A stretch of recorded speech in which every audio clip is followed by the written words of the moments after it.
पहाड़ों की ऊंचाई में जहां हवाएं कदीम किस्से सुनाती हैं, वहां एक छोटा सा गांव था। इस गांव में बाबा गुल और उनका पोता जरगुन रहते थे। जरगुन एक होशियार लड़का था, मगर मेहनत से थोड़ा घबराता था। वो हमेशा कामयाबी का आसान रास्ता तलाश करता था। एक दिन गांव में दस्तकारी का एक बड़ा मेला होने वाला था। ये मेला गांव की सबसे बड़ी इज्जत थी। जो सबसे बेहतरीन लकड़ी का काम पेश करता, उसे गांव की पगड़ी पहनाई जाती। जरगुन जानता था कि उसके पास वक्त कम है और मेहनत ज्यादा। उसने अपने दोस्तों के साथ खेलने में वक्त जाया कर दिया। जब मेले का दिन करीब आया तो उसने चुपके से बाजार से एक बहुत खूबसूरत पहले से बनी हुई लकड़ी की मूर्ति खरीद ली। उसका इरादा था कि वो इसे अपना काम कहकर पेश करेगा, मगर बाबा गुल की गहरी और तजुर्बाकार आंखें सब देख रही थीं। उनकी आंखों में सदियों की दानाई थी। उन्होंने जरगुन को गुस्से से कुछ नहीं कहा, बल्कि उसे सुबह सवेरे अपने साथ पहाड़ की सबसे ऊंची चोटी पर ले गए। रास्ता बहुत मुश्किल था। जरगुन थककर हाँप रहा था।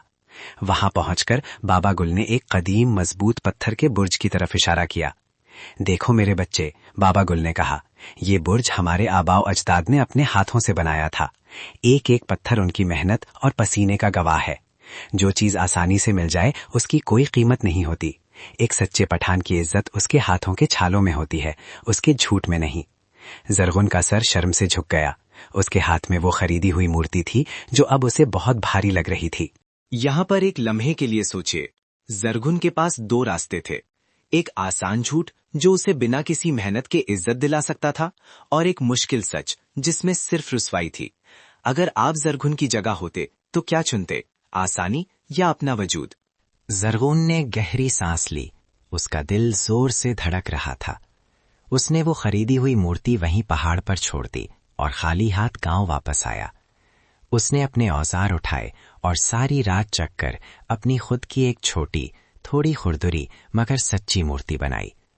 अगले दिन मेले में जब उसने अपना काम पेश किया तो वो सबसे खूबसूरत नहीं था, मगर जब बाबा गुल ने उसकी खुरदुरी लकड़ी और जरगुन के थके हुए मगर पुरसुकून चेहरे को देखा तो उनकी आंखों में फख्र के आंसू थे।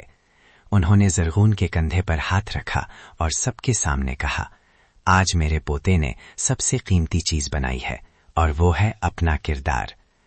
दोस्तों, कामयाबी का कोई आसान रास्ता नहीं होता। इज्जत और वकार हमेशा मेहनत की भट्टी में तपकर कुंदन बनते हैं। एक पठान की पहचान उसकी जबान और उसकी मेहनत से होती है। यही हमारी कदीम रिवायत है। स्मार्ट पठान्स की ये कहानी हमें याद दिलाती है कि सच्चाई की राह चाहे कितनी ही मुश्किल क्यों ना हो, मंजिल हमेशा सुकून देती है। अगर इस कहानी ने आपके दिल को छुआ है तो इस वीडियो को लाइक करें और ऐसी मजीद सच्ची कहानियों के लिए स्मार्ट पठान्स को सब्सक्राइब जरूर करें।